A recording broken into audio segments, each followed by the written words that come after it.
हामीले चाहिँ good morning class हिजो हामीले चाहिँ 16 नम्बरसम्म गरेको थियौँ। अब 17 नम्बरबाट जाऊँ। अब moment required to produce unit rotation भनेको छ कुनै पनि युनिट रोटेसन प्रोड्युस गर्नको लागि हामीले एप्लाई गरेको मोमेन्टलाई चाहिँ हामी स्टिफनेस भनेर भन्छौँ। If stiffness is denoted by के।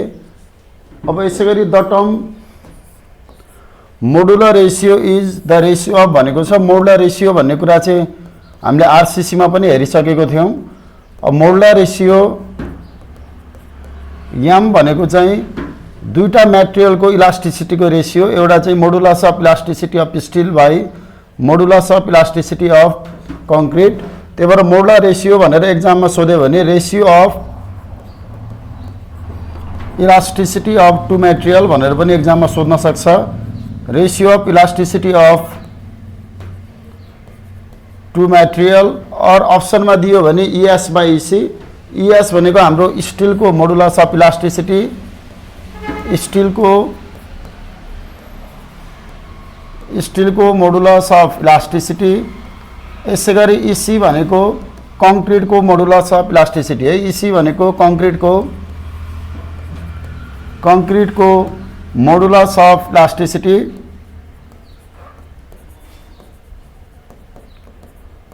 अब यसमा हेऱ्यौँ भने the term modular ratio is the ratio of भनेको छ। अहिले चाहिँ हाम्रो इएस बाई इसी भन्ने दिएको छैन, दुईटा मटेरियलको चाहिँ इलास्टिसिटीको रेसियो भनेर दिएको छ। त्यही भएर answer C elasticity of two material. Unit रोटेसनको अर्थ के थीटाको भ्यालु हो? युनिट रोटेसन भनेको चाहिँ थीटाको भ्यालु चाहिँ 1 किलोन्युटन मिटर।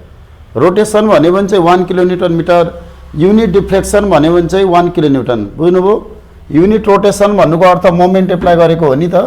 युनिट रोटेसन भन्नुको अर्थ 1 किलोन्युटन मिटरको चाहिँ मोमेन्ट लाउँदै गर्दा तपाईँहरूको चाहिँ थीटा चाहिँ 1 किलोन्युटन मिटर लाउँदै गर्दा चाहिँ मोमेन्ट रिक्वायर्ड मोमेन्ट त्यो बेला प्रोड्युस हुने टर्मलाई चाहिँ हामी स्टिफनेस भन्छौँ। Theta is equal to M by के हो के। यसरी हो। अब हामीले चाहिँ कुनै पनि युनिट रोटेसनको लागि चाहिँ चाहिने मोमेन्ट भनेको चाहिँ त्यो के हो? स्टिफनेसको भ्यालु हो। ल अगाडि बढौँ। अब क्वेसन नम्बर 19 में जाऊँ। The deterioration of the properties of material when subjected to repeatedly applied stress. एउटै ठाउँमा चाहिँ बारम्बार लोडिङ लागिराखेको छ। साइक्लिक लोडिङको कारण गर्दा आउने स्ट्रेस के हो भने फ्याटिक स्ट्रेस। अथवा त्यही ठाउँमा चाहिँ बारम्बार लोड लागेको कारणले गर्दा मटेरियलको चाहिँ डेटोरेसन भइराखेको छ। त्यही ठाउँमा लोड लागेको कारणले गर्दा मटेरियल चाहिँ डेटोरेट भइराखेको छ भने त्यो प्रोपर्टिजलाई हामी के भन्छौँ? फ्याटिक भनेर भन्छौँ। The term EI d square y by dx square represent भनेको छ। अब हामीसँग 5वटा टर्मिनोलोजी छ, यो सबै जान्नुपर्छ हामीले एक्जामको लागि। 1 नम्बरमा स्लोप थीटा भनेको चाहिँ डिवाई बाई डिएक्स हो। अब एक्जाममा डिवाई बाई डिएक्सले चाहिँ के दिन्छ भने स्लोपमा टिक लगाउनु पर्यो। यसै गरी bending moment is equal to bending moment BM is equal to EI d square y by dx square. यस्तो टर्ममा देख्यौँ भने हामी बेन्डिङ मोमेन्ट भन्छौँ। तेस्रो shear force SF is equal to EI d cube y by dx cube. यसै गरी 4 number rate of loading और यसलाई चाहिँ हामी इन्टेन्सिटी अफ लोडिङ पनि भन्छौँ। यो भनेको EI D4 Y by DX4। अब हेर्नु त यसलाई चाहिँ हामी फर्स्ट डेरिभेटिभ भन्छौँ। फर्स्ट डेरिभेटिभले के दिन्छ भने स्लोप। यो सेकेन्ड डेरिभेटिभले के दिन्छ भनेर सोध्यो भने बेन्डिङ मोमेन्ट। थर्ड डेरिभेटिभले के दिन्छ भनेर सोध्यो भने सियर फोर्स। फोर्थ डेरिभेटिभले के दिन्छ भने चाहिँ रेट अफ लोडिङ अथवा इन्टेन्सिटी अफ लोडिङ। अब अहिले चाहिँ d square y by dx स्क्वायरमा चाहिँ यो चाहिँ सेकेन्ड डेरिभेटिभ हो। सेकेन्ड डेरिभेटिभले दिने भनेको के हो? Bending moment. ल अगाडि बढौँ। अब ल the bending stress on the neutral axis of beam cross section is भनेको छ। हामीले पढ्दाखेरि के पढेको थियौँ? स्ट्रेस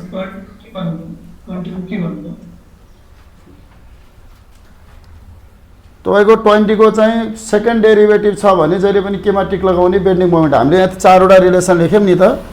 सेकेन्ड डेरिभेटिभ हो भनेको सेकेन्ड डेरिभेटिभ हो। सेकेन्ड डेरिभेटिभ छ भने बेन्डिङ मोमेन्ट, थर्ड डेरिभेटिभ छ भने शियर फोर्स, फोर्थ डेरिभेटिभ छ भने रेट अफ लोडिङ। अहिले चाहिँ हाम्रो सेकेन्ड डेरिभेटिभ छ, त्यही भएर एन्सर के हो? Bending moment.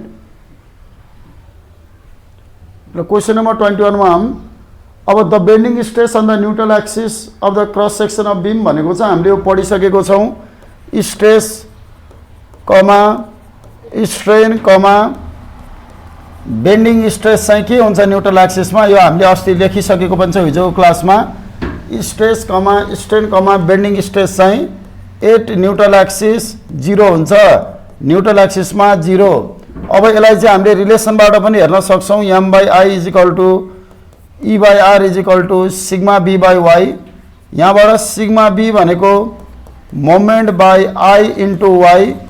अब न्युट्रल एक्सिसमा वाईको भ्यालु के हुन्छ भन्नु त? न्युट्रल एक्सिसमा त हाइट हुँदैन, वाईको भ्यालु 0। वाईको भ्यालु 0 हुने बित्तिकै सिग्मा बी पनि के भयो? 0। यहाँबाट हामीले के थाहा पायौँ त? बेन्डिङ स्ट्रेसको भ्यालु न्युट्रल एक्सिसमा जहिले पनि के हुन्छ? 0। न्युट्रल एक्सिसमा बेन्डिङ स्ट्रेसको भ्यालु 0। क्वेसन नम्बर 22 हेरौँ। The simply supported beam A of length L carries a central point load W. एउटा हाम्रो सिम्पली सपोर्टेड बीम छ, यसमा चाहिँ बिचमा पोइन्ट लोड लाग्छ भनेर भनेको छ। अब यो सिम्पली सपोर्टेड बीममा चाहिँ बिचमा पोइन्ट लोड लागेको बेला यसको डिफ्लेक्सनको रिलेसन हामीले हेऱ्यौँ भने यो ए पोइन्ट यो बी पोइन्ट, यसको डिफ्लेक्सनको भ्यालु हेऱ्यौँ भने delta is equal to W L cube by 48 EI। यो पनि एक्जामको लागि इम्पोर्टेन्ट छ, याद गरेर राख्ने। कुनै पनि सिम्पली सपोर्टेड बीममा बिचमा पोइन्ट लोड लागेको छ भने त्यो बेला आउने सेन्ट्रल डिफ्लेक्सन भनेको W L cube by 48 EI। अब यो EI भनेको के हो भनेर पनि एक्जाममा सोध्छ। EI भनेको चाहिँ फ्लेक्जरल रिजिडिटी हो। EI भनेको फ्लेक्जरल रिजिडिटी हो, त्यही भएर यसलाई पनि नभुल्नु होला। EI भनेको फ्लेक्जरल रिजिडिटी। अब क्वेसनले के भन्छ? एनादर बीम बी, एउटा बीम एले चाहिँ यसरी लोडिङ क्यारी गर्छ भनेको छ। अर्को बीम बीमा चाहिँ हामीले युडिएल लगाएको छौँ। युडिएल लगाइसकेपछि यसको डिफ्लेक्सन त फरक हुने भयो। अब सेकेन्ड बीम चाहिँ एनादर बीम बीमा चाहिँ गएर हामीले के गर्यौँ त? पोइन्ट लोडको सट्टामा चाहिँ के गर्यौँ? त्यो पोइन्ट लोडलाई चाहिँ युडिएलको टर्ममा हामीले चेन्ज गरिदियौँ। अब युडिएलको टर्ममा चेन्ज गर्ने बित्तिकै यो भनेको डब्लु किलोन्युटन पर मिटरमा गयो। यहाँबाट हामीले डेल्टा निकाल्यौँ भने 5/384 WL4/EI। अब यसरी हामीले चाहिँ दुईटा रिलेसन हामीसँग भयो। अब क्वेसनले के सोधेको छ त भन्नाले the ratio of maximum deflection between beam A and B. यो हाम्रो बीम ए थियो होइन, यो बीम ए, यो हाम्रो लागि बीम ए थियो, यो हाम्रो बीम बी भयो। अब यो दुईटा बीमहरुमा चाहिँ आएको डिफ्लेक्सनको रेशियो निकाल भनेको छ। सुरुमा ए को राख, त्यसपछि बी को राख भनेको छ। अब यसमा समस्या के भयो त भन्नाले यहाँ W चाहिँ केमा छ? किलोन्युटनमा। यहाँ W केमा छ? किलोन्युटन पर मिटरमा। अब हामी के गर्छौं? Delta is equal to 5/384 small w into L cube by EI। अब यसलाई हामीले सल्भ गर्यौं भने 5/384 WL क्यूब बाई EI। यहाँबाट के थाहा भयो त? हामीले चाहिँ स्मल w इन्टु एल भनेर चाहिँ के गर्यौं त? क्यापिटल W मा चेन्ज गर्यौं। किन क्यापिटल W मा चेन्ज गरेको? यो र यो काट्नु पर्यो, अहिले रेशियो निकाल्दा दुईटै काट्नको लागि एउटै युनिटमा हुनु पर्यो, त्यही भएर क्यापिटल W को टर्ममा हामीले चेन्ज गर्यौं। अब रेशियो निकाल्छौं। रेशियो निकाल्दाखेरि उसले चाहिँ deflection of A by deflection of B भनेको छ। पहिला डिफ्लेक्सन अफ ए को राखौं। WL cube by 48 EI by 5/384 WL cube by EI।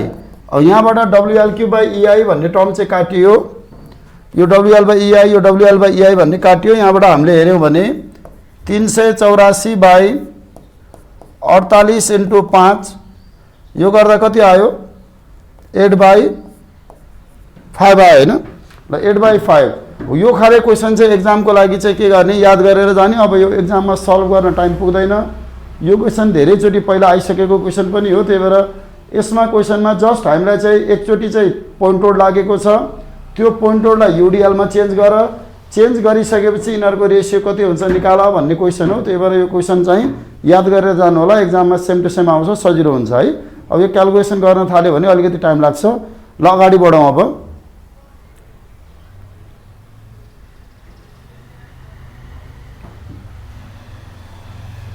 ल क्वेसन नम्बर 23 मा जाम। The load at which column just start buckling भनेको छ। कोलम बक्कल हुने बेलाको लोडलाई चाहिँ हामी के भन्छौँ? बक्लिङ लोड, क्रिप्लिङ लोड, क्रिटिकल लोड। यो सबै भनेको एउटै हो। क्रिप्लिङ लोड भन्नु, बक्लिङ लोड भन्नु, क्रिटिकल लोड भन्नु सबै एउटै कुरा हो। यो त्यस्तो किसिमको लोड हो जुन बेला चाहिँ अब हाम्रो कोलम चाहिँ बेन्डिङ हुन थाल्यो भन्ने कुरा हामीले बुझ्छौँ। त्यही भएर एन्सर चाहिँ के हो? Any of these. For long column the value of buckling load is dash than crushing load भनेको छ। हाम्रो चाहिँ बक्लिङ मानौँ अहिले कोलम छ। यो कोलममा हामीसँग दुईटा कोलम, एउटा सर्ट कोलम। यो सर्ट कोलममा आउने लोडलाई चाहिँ हामी के भन्छौँ? क्रसिङ लोड भनेर भन्छौँ। सर्ट कोलममा आउने लोड भनेको क्रसिङ लोड। अब सर्ट कोलममा चाहिँ लेम्डाको भ्यालु एकदमै कम हुन्छ। त्यही भएर एकदमै धेरै लोड नलागिकन हाम्रो कोलम चाहिँ फुटेर टुक्रा टुक्रामा जाँदैन। क्रसिङ लोड मानौँ अहिले चाहिँ 100 किलोन्युटन लाउने बित्तिकै हामीले 100 किलोन्युटनको लोड लगायौँ भने बल्ल हाम्रो कोलम फुट्छ। त्यो 100 किलोन्युटनलाई हामीले के भन्यौँ? क्रसिङ लोड भनेर भन्यौँ। यसै गरी अर्को किसिमको हाम्रो कोलम भनेको चाहिँ लङ कोलम हो। लङ कोलमको नेचर भनेको चाहिँ बक्कल हुने हो। त्यही भएर लङ कोलममा बक्कल हुनु बेलाको लोडलाई चाहिँ हामी बक्लिङ लोड भन्छौँ। अब लङ कोलम भनेको चाहिँ अलिकति लोड आउने बित्तिकै नै बक्लिङ हुन्छ। यो 100 किलोन्युटनमा फुट्थ्यो भने यो चाहिँ 40 किलोन्युटनमा बक्कल भयो अरे। अब यहाँबाट हेऱ्यौँ भने जति लोडमा चाहिँ हाम्रो कोलम फुटेर जान्थ्यो त्यति लोड चाहिन्छ त बक्कल हुनलाई? चाहिँदैन। बक्लिङ लोड जहिले पनि थोरै छ, क्रसिङ लोड जहिले पनि के हुन्छ? धेरै हुन्छ। त्यही भएर फर लङ कोलमको लागि बक्लिङ लोड र क्रसिङ लोड के हुन्छ भन्छ? बक्लिङ लोड जहिले पनि के हुन्छ? क्रसिङ लोड भन्दा सानो हुन्छ। त्यही भएर buckling load is less then के हुने भयो? Crossing load. किनभने जति लोड तपाईँलाई क्रसिङ गर्नलाई चाहिन्छ त्यति लोड बक्लिङ गर्न चाहिन्छ? चाहिँदैन। त्यही भएर क्रसिङ लोड धेरै हुनु पर्यो फुटाउनको लागि सर्ट कोलममा। तर बेन्ड हुनलाई चाहिँ थोरै लोड लाग्ने बित्तिकै पनि बेन्ड हुनसक्छ। त्यही भएर buckling load is always less than crushing load. ल अगाडि बढौँ अब। A column that fails to direct stress भनेको छ। हामीले हिजोको क्लासमा पनि लेखेको छौँ। सर्ट कोलम भनेको चाहिँ डाइरेक्ट स्ट्रेसबाट फेल हुन्छ। लङ कोलम भनेको डाइरेक्ट एज वेल एज बेन्डिङबाट फेल हुन्छ। अब डाइरेक्ट स्ट्रेसबाट मात्रै फेल हुने कोलम भनेको चाहिँ के हो त? सर्ट कोलम हो। डाइरेक्ट र बेन्डिङबाट फेल हुने भनेको के हो? लङ कोलम हो है। Direct as well as bending. हजुर हजुर हजुर अघिको भन्नुहोस् त।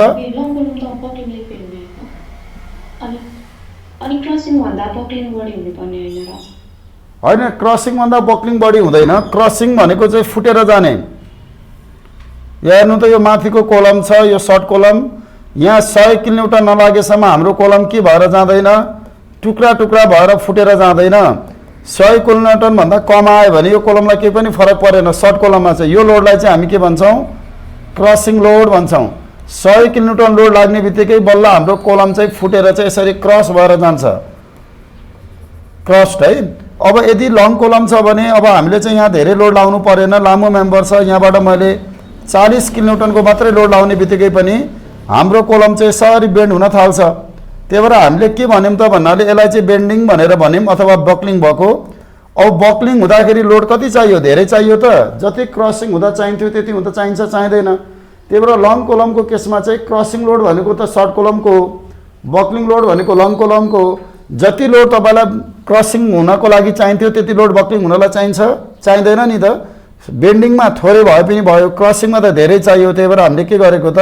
क्रसिङ लोड जहिले पनि धेरै हुन्छ, बक्लिङ लोड थोरै हुन्छ। त्यही भएर लङ कोलमको केसमा चाहिँ बक्लिङ लोड चाहिँ क्रसिङ लोडभन्दा के हुनु पर्यो? कम हुनु पर्यो भन्न खोजेको है। अब डाइरेक्ट स्ट्रेसले मात्रै फेल हुने कोलम भनेको सर्ट कोलम हो। डाइरेक्ट र बेन्डिङको कारणले गर्दा फेल हुने भनेको के हो? लङ कोलम हो। अहिले डाइरेक्ट स्ट्रेस सोधेको छ, त्यही भएर सर्ट कोलममा टिक लगायौँ। The buckling load for a given column depends upon भनेको छ। अब बक्लिङ लोडको लागि चाहिँ युलरले एज पर युलर थ्योरी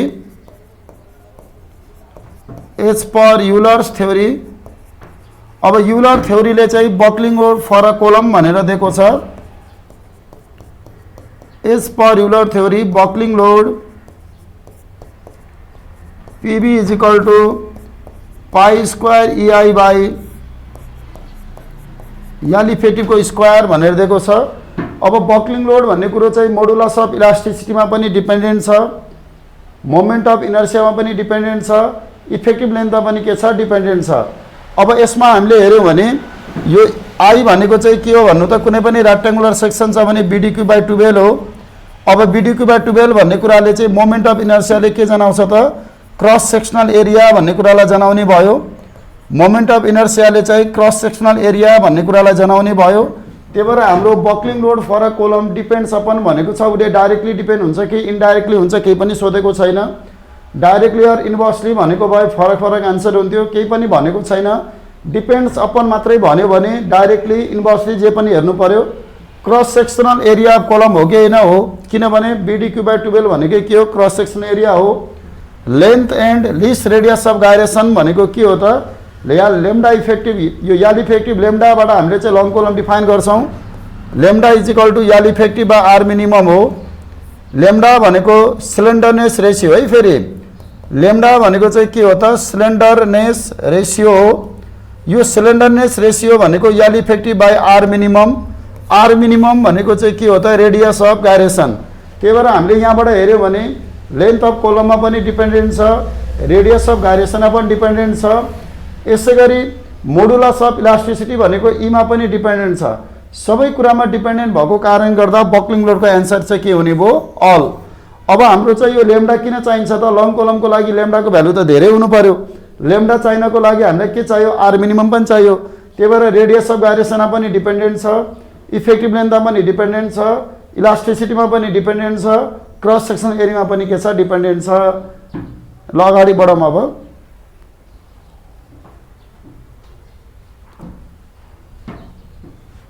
27 मा जाम। The buckling load will be maximum for a column if भनेको छ। अब हामीले हेऱ्यौँ भने हामीसँग चारवटा कन्डिसन छ। अब कन्डिसन अब एउटा चाहिँ कलम विथ बोथ इन्ड फिक्स। यदि हाम्रो कोलमको तलमाथि फिक्स गरेको छ भने त्यो बेला याल इफेक्टिभ भनेको 0.5 याल। अब यहाँबाट हामीले PB निकाल्न खोज्यो भने बक्लिङ लोड निकाल्न खोज्यो भने pi square EI by L इफेक्टिभको स्क्वायर।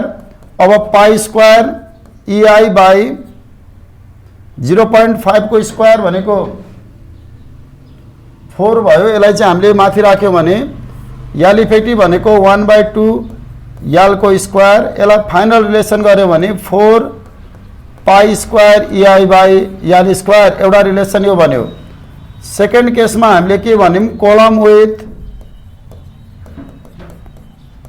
Both end hinge. हाम्रो कोलमको दुईटा इन्ड हिन्ज भएको केस हेर्दैछौँ। Column with both end hinge, both end hinge भएको बेला याल इफेक्टिभ भनेको याल हुन्छ। अब यो बेला PB is equal to pi square EI by L इफेक्टिभको स्क्वायर। अब यहाँबाट हामीले गऱ्यौँ भने कति आउँछ हेर्नु त पाई square EI by L square. अब तेस्रो केस कलम विथ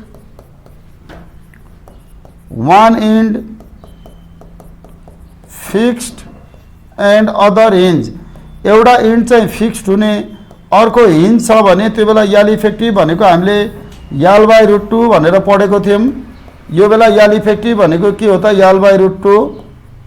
अब यसको आधारमा हामीले निकाल्नु पर्यो भने PB is equal to pi square EI by L इफेक्टिभको square is equal to 2 pi square EI by L square. चौथो case column with one end fix and other free. एउटा एन्ड फिक्स र अर्को फ्री छ भने one end fix and other free. यो बेला याल इफेक्टिभ भनेको 2L। अब यहाँबाट हामीले PB निकाल्यौँ भने pi square EI by L इफेक्टिभको square is equal to 1/4 pi square EI by L square. ल यसरी हामीले चारवटा कन्डिसन चाहिँ एक्जामको लागि इम्पोर्टेन्ट छ। यसमध्ये पनि तपाईँहरूलाई 1 र 2 नै चाहिँ अलि बढी इम्पोर्टेन्ट है एक्जामको लागि। 1 नम्बर र ए नम्बर र बी नम्बर चाहिँ एक्जामको लागि अलिकति बढी इम्पोर्टेन्ट हुन्छ। अब यसमा माथि र तल फिक्स छ भने यल इफेक्टिभ कति हुन्छ भन्यो भने 0.5 यल लाउने। बक्लिङ लोडको फर्मुला कति हुन्छ भन्यो भने 4 pi square A by L square. कोलममा माथि र तल हिन्ज छ भने यल इफेक्टिभ कति लगाउने, यल लगाउने। बक्लिङ लोड कति हुन्छ भनेर सोध्यो भने pi square A by L square भनेर लाउने। यसरी चाहिँ दुईटा प्याटर्नमा क्वेसन आउन सक्छ। अब यो पहिलो क्वेसन हेर्नु त, the buckling load will be maximum for a column if भनेको छ। यहाँ पछाडिको टर्म सबैमा सेम छ। हेर्नु त, पाई square A by L square भनेको सबैमा सेम छ। अगाडिको कोफिसिएन्ट मात्रै के हो, फरक हो। अब यहाँबाट हामीले हेऱ्यौँ भने यसमा 4 चोटिले बढ्ने रहेछ, यसमा 1 चोटिले बढ्ने रहेछ, यसमा 2 चोटिले बढ्ने रहेछ, यसमा 1/4 ले बढ्ने रहेछ। सबभन्दा बलियो कोलम कुन भयो, माथि र तल फिक्स भएको। त्यही भएर the buckling load will be maximum भनेको छ। कुन बेला म्याक्सिमम हुन्छ त, जुन बेला हाम्रो तलमाथि फिक्स सपोर्ट छ त्यो बेला लोडलाई चाहिँ 4 चोटिले बढाउन सक्छौँ। त्यही भएर both end of the column are clamp.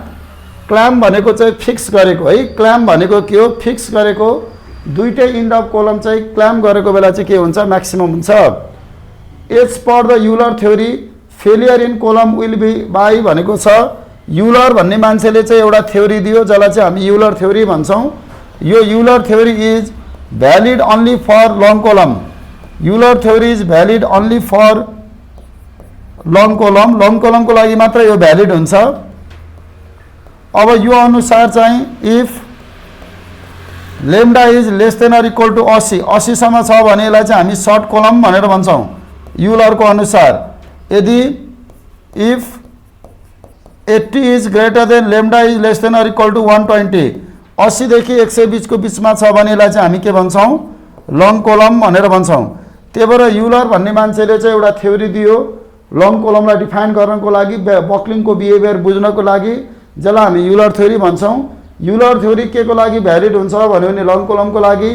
Euler अनुसार कुन बेला सर्ट कोलम हुन्छ भनेर सोध्यो भने 80 वा 80 भन्दा कम छ भने सर्ट कोलम।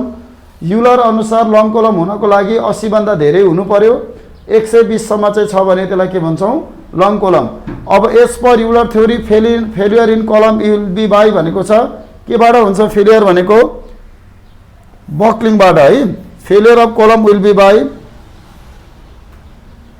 बक्लिङ क्रिप्लिङ। अब यो एउटै हो है यो, त्यही भएर चाहिँ अप्सन डी लगाउनु। अब यसमा चाहिँ क्रसिङ भन्ने कुरा चाहिँ सर्ट कोलमको लागि हो, यो हुँदैन। बक्लिङ भन्नु क्रिप्लिङ भन्नु एउटै कुरो हो, त्यही भएर एन्सर के लगाउने, क्रिप्लिङ एन्ड बक्लिङ दुईटै एउटै हो है। त्यही भएर बक्लिङ र क्रिप्लिङ दिएको छ भने यो दुईटै एउटै हो, त्यही भएर एन्डवाला लगाउनु। क्रसिङ भनेको सर्ट कोलमको लागि हो, खासमा क्रिप्लिङ नभएको भए हामी के मात्र लगाउँथ्यौँ, बक्लिङ। ल अगाडि बढौँ।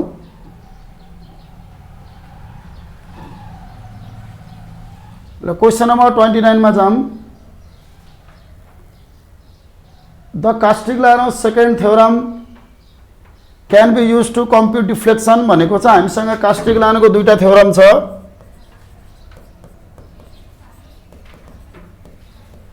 कास्टिग्लियानोस थ्योरम, कास्टिग्लियानो थ्योरमबाट हामीले कुनै पनि ठाउँको चाहिँ स्लोप र डिफ्लेक्सन निकाल्न चाहिँ सजिलो हुन्छ। कास्टिग्लियानो थ्योरमको दुईटा थ्योरम। अब फर्स्ट थ्योरम भनेको where principle of superposition is valid, where principle of superposition is valid, जहाँ तपाईको प्रिन्सिपल अफ सुपरपोजिसन भ्यालिड हुन्छ त्यो ठाउँमा हामीले कास्टिग्लियानो फर्स्ट थ्योरम एप्लाई गर्छौँ।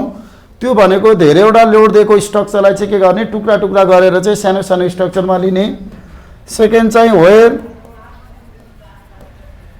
म्याटेरियल अबे हुक्स ल, जहाँ चाहिँ हाम्रो म्याटेरियलले हुक्स ल अबे गर्छ त्यो ठाउँमा पनि हामी कास्टिग्लियानो फर्स्ट थ्योरम युज गर्न सक्छौँ।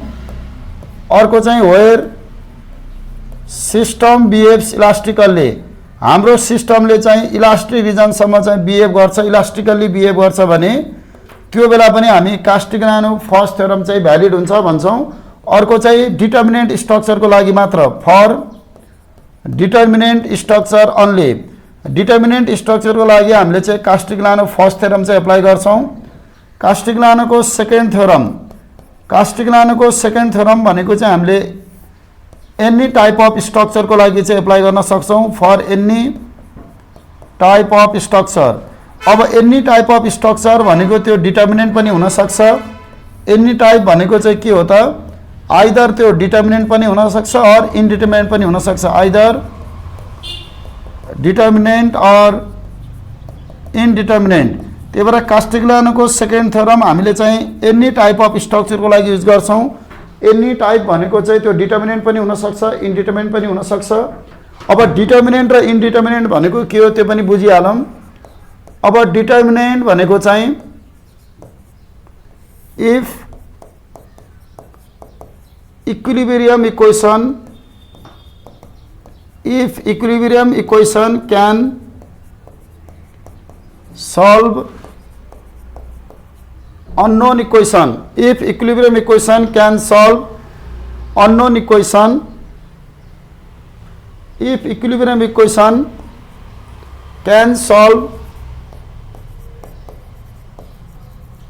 unknown equation, then it is determinant structure, then it is determinant structure. हाम्रो डिटर्मिनेन्ट स्ट्रक्चर भनेको त्यस्तो स्ट्रक्चर हो जहाँ चाहिँ यदि इक्विलिब्रियम इक्वेसनले चाहिँ अननोनलाई सल्भ गर्न सक्छ भने त्यो डिटर्मिनेन्ट स्ट्रक्चर। अब 2D को लागि हामीले हेऱ्यौँ भने 2D मा इक्विलिब्रियम इक्वेसन भनेको 2D मा इक्विलिब्रियम इक्वेसन भनेको एउटा समेसन fx इक्वल टु 0, एउटा summation fy is equal to 0 र एउटा चाहिँ के हो समेसन मोमेन्ट इक्वल टु 0। त्यही भएर 2D मा कतिवटा इक्विलिब्रियम इक्वेसन हुन्छ भन्यो भने 3टा, एउटा x तिरको कुरा 0, y तिरको कुरा 0, मोमेन्टको कुरा 0। अब मानौँ मैले एउटा यो बीम बनाएँ, सिम्पली सपोर्टेड बीम। अब यो बीम चाहिँ डिटर्मिनेन्ट हो कि होइन भनेर हेर्नको लागि हामीले के गर्न सक्छौँ, यो रोलर सपोर्ट हो, एउटा रियाक्सन यता आउँछ, एउटा रियाक्सन यतातिर आउने भयो। रोलर सपोर्टमा भर्टिकल रियाक्सन कतिवटा अननोन छ, एउटा दुईटा तीनटा, कतिवटा अननोन एउटा दुईटा तीनटा, इक्विलिब्रियम पनि तीनटा सल्भ हुन्छ। त्यही भएर यो के हो डिटर्मिनेन्ट। यदि इक्विलिब्रियम इक्वेसन तीनटा भन्दा बढी अननोन आयो भने त्यसलाई के भन्छौँ इन्डिटर्मिनेन्ट। तीनटासम्म अननोन छ भने इक्विलिब्रियमले सल्भ हुन्छ, त्यसलाई डिटर्मिनेन्ट भन्छौँ। तीनटा भन्दा बढी अननोन आयो भने त्यसलाई हामी के भन्छौँ इन्डिटर्मिनेन्ट भनेर भन्छौँ। ल 29 को एन्सर गरौँ त। अब Castigliano second theorem can be use to compute deflection भनेको छ हामीले चाहिँ जुनसुकै स्ट्रक्चरको लागि पनि एप्लाई गर्न मिल्छ। त्यही भएर for any type of structure Castigliano first theorem is applicable भनेको छ। अब हामीले चाहिँ कास्टिग्लियानो फर्स्ट थ्योरम एप्लिकेबल हुने चाहिँ यति चारवटा केस लेख्यौँ। डिटर्मिनेन्ट स्ट्रक्चरको लागि मात्रै हुन्छ, इलास्टिकली बिहेभ गरेको बेला हुन्छ, म्याटेरियलले हुक्स ल अवे गरेको बेला हुन्छ र प्रिन्सिपल अफ सुपरभिजन भ्यालिड भएको बेला हुन्छ। अब अहिलेको लागि हेर्नु त फर स्ट्याटिकली डिटर्मिनेन्ट स्ट्रक्चर अन्ली यो पनि ठिक छ, व्हेन सिस्टम बिहेभ्स इलास्टिकली यो पनि ठिक छ, only when principal of supervision is valid भन्ने कुरा पनि ठिक छ। अब यो तीनटै ठिक छ भने तीनटा मध्ये हामीले एउटा छान्नु पर्यो। एउटा छान्नु पर्यो भने सबैभन्दा राम्रो पोइन्ट भनेको के हो त प्रिन्सिपल अफ सुपरभिजन भ्यालिड हुने भनेको जहिले पनि इलास्टिक लिमिटसम्म हो, हुक्स ल फलो हुने ठाउँमा। त्यही भएर यो तीनटा मध्ये चाहिँ हाम्रो लागि चाहिँ एकदमै राम्रो एन्सर भनेको चाहिँ के हो त जहाँ प्रिन्सिपल अफ सुपरभिजन भ्यालिड हुन्छ त्यो पोइन्ट हाम्रो लागि फाइनल पोइन्ट भयो। यदि अप्सन नम्बर डी मा अल भएको भए एन्सर के हुन्थ्यो अल हुन्थ्यो। अप्सन नम्बर डी मा अल छैन, अल नभएको कारण गर्दा एबिसी तीनटै ठिक हो। तीनटा मध्ये अलिकति राम्रो भनेको के हो सी हो। ल अब अगाडि बढौँ। हजुर हजुर फर्स्ट थ्योरमको जुन चारवटा छ नि पोइन्टहरु के हजुर हजुर अल आएन रे हैन त्यो त्यही हो अप्सन त त्यही तर अल आएन रे तर अल नआएको बेला चाहिँ अब त्यो प्रायोरिटीका अनुसारले कुन चाहिँ मान्ने भनेर मलाई पनि भन्नु न। प्रायोरिटीको अनुसार यो मात्रै मान्ने, अरु त अरु सबै एउटै हो। अब क्वेशन दियो भने चाहिँ यसरी दिन्छ, हेर्नु त यही क्वेशन हो 30 नम्बरको क्वेशन त्यही भनेको हामीले 30 कोमा यो पनि छ यो पनि छ यो छ भने प्रायोरिटी भनेको यो मात्र भयो क्या, अरु प्रायोरिटी हुँदैन है। प्रिन्सिपल अफ सुपरभिजन भ्यालिड मात्र आउँछ, त्यसरी यो छोडेर अरु दिएर चाहिँ आउँदैन क्या। त्यसरी यसमा आउने क्वेशन यो मात्र हो क्या। हजुर हजुर बुकमा ए टिक लाग्यो, बुकमा ए लगायो भने पनि सी लगाउनु न, ए हुँदैन क्या। यो क्वेशन यो मात्र हो क्या, अरु क्वेशनै हुँदैन। एउटा मात्र क्वेशन छ है यो, यसको एउटा क्वेशन एउटा यसको क्वेशन, यसमा अरु बनाउनै मिल्दैन। बनायो भने यो हटाउनु पर्यो, यो हटायो भने एन्सर चाहिँ सी भनेर बोथ आउँछ क्या, माथि र तलकोमा एउटा छान्न मिल्दैन। अब किन डिटर्मिनेन्ट स्ट्रक्चरमा चाहिँ अब बिहेभ इलास्टिकली बिहेभ हुनुपर्छ भन्ने हुँदैन, त्यही भएर यो क्वेसन चाहिँ यो प्याटर्नमा मात्रै आउँछ क्या। यो प्याटर्नमा आयो भने चाहिँ सीमा टिक लगाउने। अब यो सी अप्सनै भएन भने एमा यो दिन्छ, बीमा यो दिन्छ, सीमा बोथ दिन्छ, त्यस्तो खाले क्वेसन एक्जाममा आउँदैन क्या।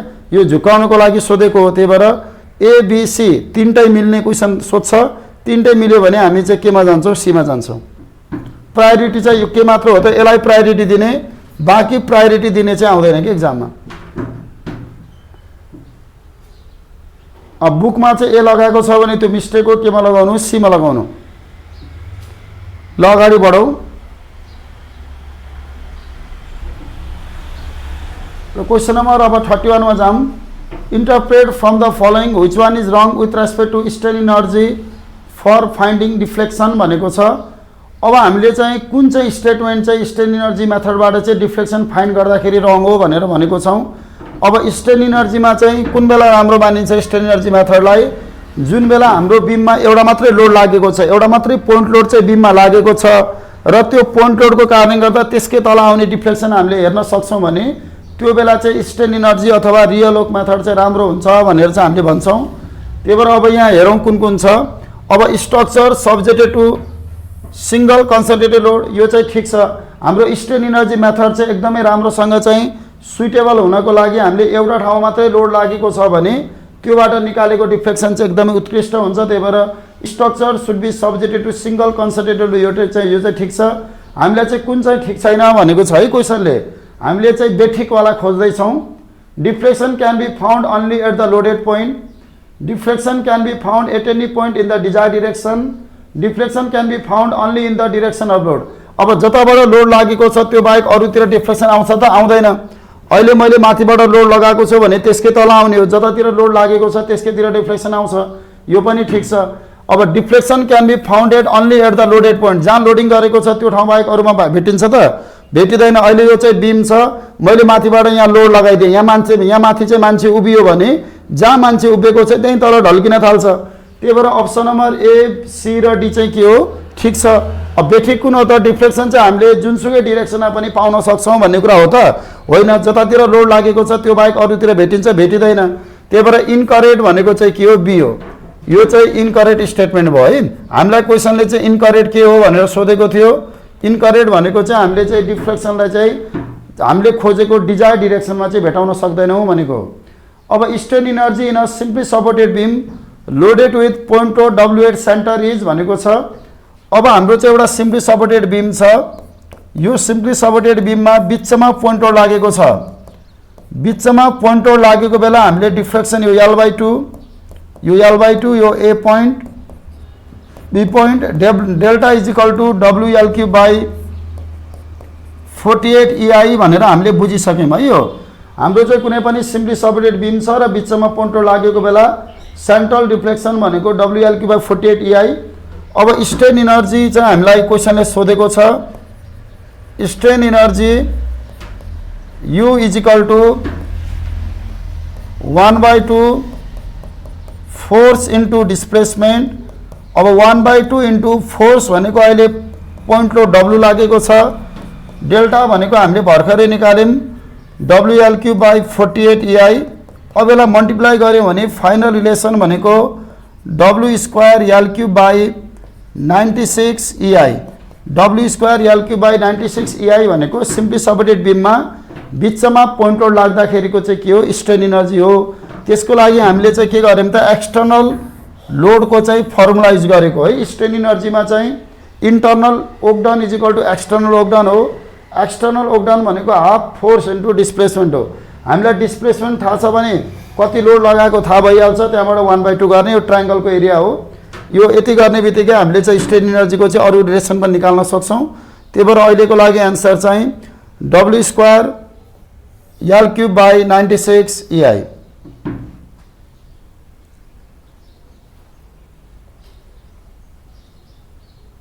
ल अब अगाडि बढौँ।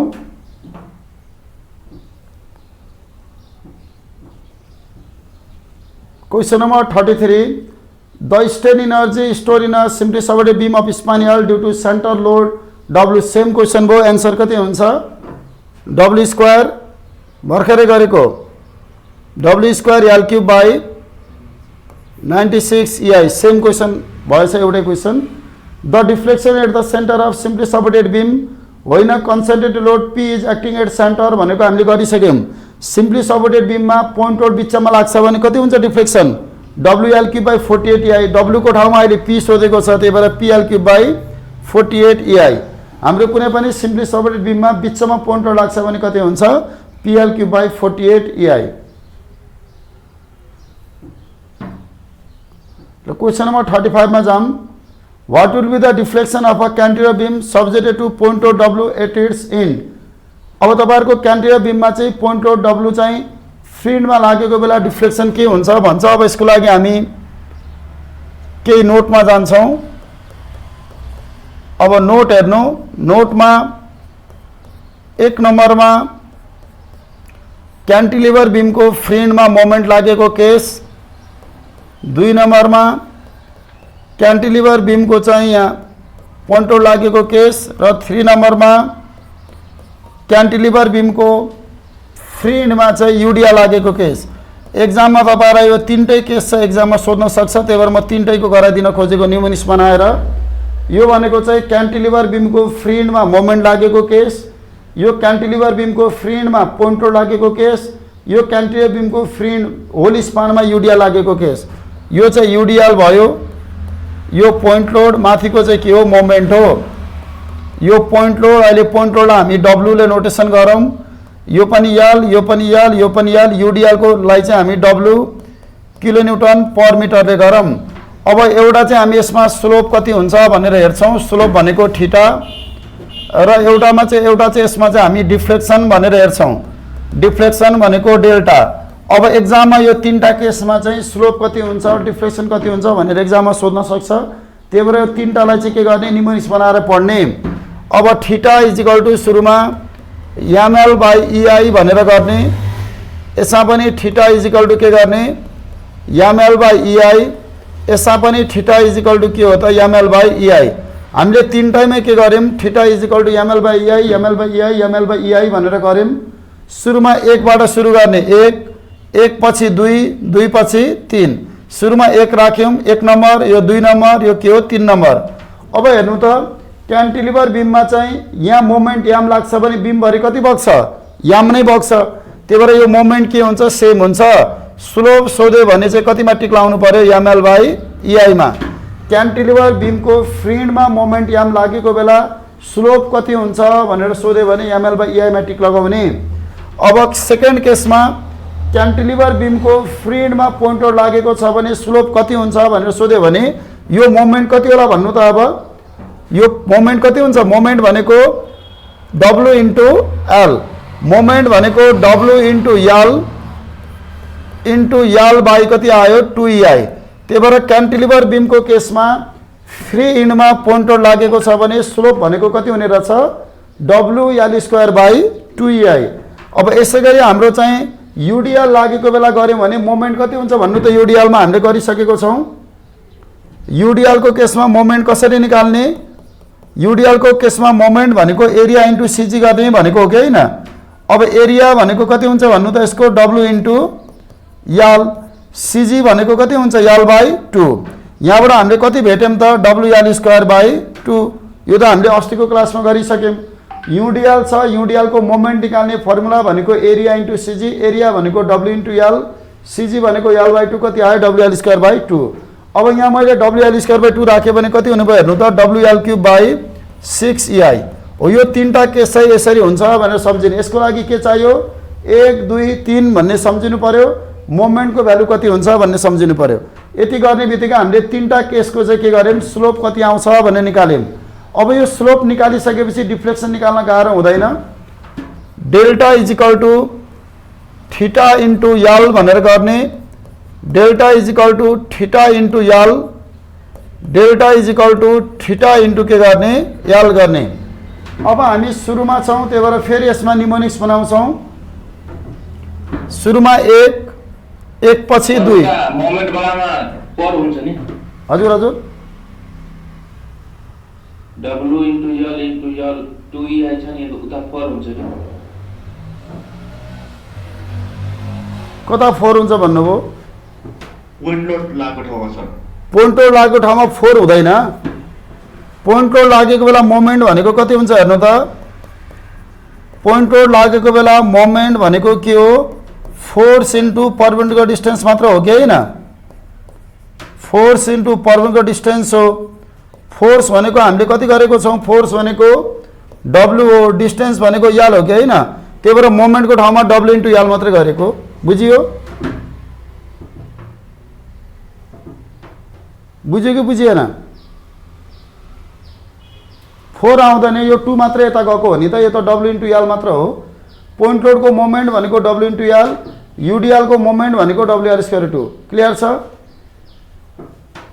अब यहाँ हेर्नु है यहाँ हामीले चाहिँ 1 2 गऱ्यौँ त्यसपछि 1 पछि के आउँछ 2 आउँछ 2 पछि के आउँछ 3 आउँछ हेर्नु त 2 पछि के आउँछ 3 आउँछ 3 पछि के आउँछ 4 आउँछ अब थीटाको भ्यालु लिएर यहाँ हालेपछि काम सक्यो कि सकेन सकिहाल्यो अब यो निकाल्नु अब यो थीटाको ठाउँमा चाहिँ ml/ei राख्नु यहाँबाट हामीले कति गर्यौँ त हेर्नु त ml²/2ei अब यसमा हामीले राख्यौँ भने कति आउने भयो हेर्नु त W L3/3ei अब यसलाई पनि हामीले सबै राखेर सब्स्टिट्युट गर्यौँ भने W L4/8ei हो यसरी चाहिँ एक्जाममा तपाईहरुले सर्टकट चाहिँ एप्लाई गर्ने अब एक्जाममा हेर्नु त अहिले चाहिँ हामीलाई चाहिँ डिफ्लेक्सन र स्लोप जे पनि सोध्न सक्छ यसरी हामीले चाहिँ सर्टकट युज गर्छौं यो चाहिँ कपीमा एक दुई चोटी गर्नुभयो भने तपाईहरुलाई पनि यो याद भइहाल्छ याद भयो भने गर्नै पर्दैन यो चाहिँ डाइरेक्ट कुन रिलेसन हो भन्ने थाहा पाउने तर 1 नम्बरमा जहिले पनि मोमेन्ट हुनु पर्यो 2 नम्बरमा पोइन्ट आउट हुनु पर्यो 3 नम्बरमा युडिएल हुनु पर्यो नभए यसको अर्डर मिल्दैन है अर्डर मिलाउनको लागि 1 number moment 2 number point out 3 number युडिएल न क्वेशन नम्बर 35 को अब हेर्नु त What will be the deflection of cantilever beam subjected to point of W at its field? W field मा लागेको बेला कति हुन्छ डिफ्लेक्सन WL3/3ei. क्वेशन नम्बर 36 ल यो सकाउनु अनि हामी क्वेशन नम्बर 36 मा जाम. The deflection at the center of fixed beam with load total load W applied uniformly. आइको सर हजुर हजुर क्वेशन बुझेन सर के चाहिँ बुझिएन यो cantilever beam subjected to point load जुन छ नि हजुर हजुर WL3/3ei को छ यहाँ हेर्नु त यो क्यान्टिलिभर बीम हो नि त यो क्यान्टिलिभर बीमको फ्रिन्डमा पोइन्ट लोड लाग्दाखेरि हामीले डिफ्लेक्सन कति निकाल्यौं क्यान्टिलिभर बीमको फ्रिन्डमा पोइन्ट लोड लाग्दाखेरि डिफ्लेक्सन त यति आयो नि त यो भनेको आन्सर हो भनेर लगाएको यही क्वेशनको लागि यति काम गरेको हामीले ल यहाँसम्म भयो अब यसलाई मुनिको लागि रेज गर्नु पर्यो ल अब फिक्स बीमको हेरौँ है अब एक्जाममा फिक्स बीम भनेर सोध्यो भने अब फिक्स बीममा दुईटा सोध्न सक्छ एउटा चाहिँ हाम्रो हेर्नु त यो फिक्स बीम छ यो फिक्स बीममा चाहिँ बिचमा पोइन्ट लोड लाग्दाखेरि डिफ्लेक्सन कति हुन्छ भनेर सोध्यो भने delta is equal to WL3/192ei अब एउटा चाहिँ यो सोध्न सक्छ अर्को चाहिँ हाम्रो फिक्स बीमको केसमा यो फिक्स बीम भयो यो फिक्स बीममा होल स्पानमा युडिएल लाग्यो भने यो फिक्स बीमको होल स्पानमा युडिएल लागेको बेला डेल्टा कति हुन्छ भनेर सोध्यो भने WL3/384ei अब कसरी सम्झिने त यो फर्मुलाहरू हाम्रो चाहिँ पहिला हामीले के पढ्थ्यौं एउटा फर्मुला WL3/48ei भनेर पढ्थ्यौं नि त अब सिम्पली सपोर्टेड बीमको यो फर्मुलामा चाहिँ कतिले मल्टिप्लाई गर्ने भनेर बुझ्ने 4 ले सिम्पली सपोर्टेडको फर्मुलामा हामीले 4 ले मल्टिप्लाई गर्यो भने आउँछ कि आउँदैन आउँछ अब यसमा पनि कसरी सम्झिने सिम्पली हजुर हजुर अब भन्नुस् त बी को यूडीएल मा 4 हुन्छ सर WL4/.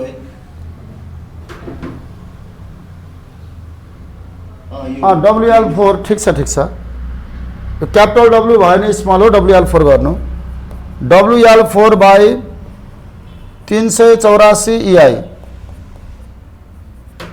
अब यहाँ हेर्नु है, अब हाम्रो चाहिँ यो delta is equal to 5/384 WL4/EI भनेको चाहिँ सिम्पली सपोर्टेड बिमको हो। यसमा के गर्ने, 5 हटाउने। हामीले यो फर्मुलामा भएको 5 लाई हटायौँ भने के भन्छ, यो फर्मुला बन्छ है। त्यही भएर सम्झिनको लागि के गर्ने, सिम्पली सपोर्टेड बिमको फर्मुलाबाट जाने। सिम्पली सपोर्टेड बिमको फर्मुलामा 4 ले मल्टिप्लाई गर्यो भने फिक्स बिमको बन्छ, 5 हटाइदियो भने फिक्स बिमको युडिएल बन्छ भने बुझ्ने। अब अहिले चाहिँ हामीलाई युडिएल को सोधेको छ, त्यही भएर आन्सर के हुने भयो, 5/384 हुँदैन, 1/384। अब यो C र D भएन। अब WL4/EI, WL4 total load W भनेको छ है। अहिले हेर्नु है, फेरि यहाँ ख्याल गर्नु, यहाँ टोटल लोड केमा दिएको छ, टोटल लोड W मा दिएको छ भने यो रिलेसनलाई केमा निकाल्नु पर्यो, W मा। अब डेल्टा भनेको हामीले पढेको हेर्नु त 1/384 WL4/EI हो। तर अहिले स्मल W भनेको छ त क्वेसनले छैन, के भनेको छ, क्यापिटल W। क्यापिटल W भनेको छ भने 1/384 into small W into L/EI। अब यसलाई हामीले सल्भ गर्यौँ भने कति आउँछ हेर्नु त, 1/384 स्मल W इन्टु L भनेको के हो, क्यापिटल W इन्टु L/EI। त्यही भएर एक्जाममा के सोधेको छ त्यो पनि ख्याल गर्नुपर्छ। अहिले टोटल लोड केमा सोधेको छ, क्यापिटल W मा। यो फर्मुलालाई पनि केमा चेन्ज गर्नु पर्यो, क्यापिटल W मा। त्यही भएर आन्सर भनेको के हुने भयो, WL/384 EI। ल अगाडि बढौँ। अब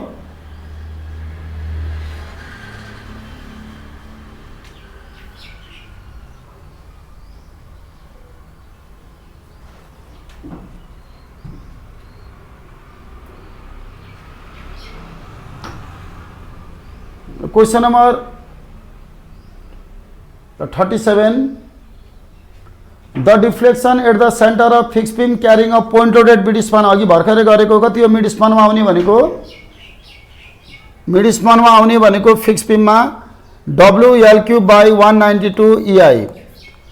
P is equal to pi square EI by 4L square is the equation of Euler crippling load if। अब हामीले अघि पढेको फर्मुला के हो त भन्नु त, P is equal to 1/4 into pie square EI by L square. कुन केसमा पढेको हो, 1/4 into pie square EI by L square भनेको एउटा इन्ट फिक्स र अर्को इन्ट फ्री भएको बेला पढेको हो।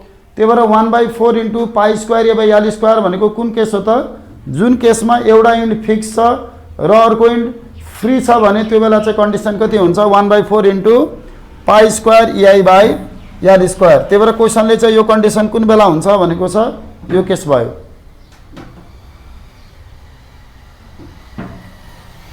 ल अर्को क्वेसनमा जाम।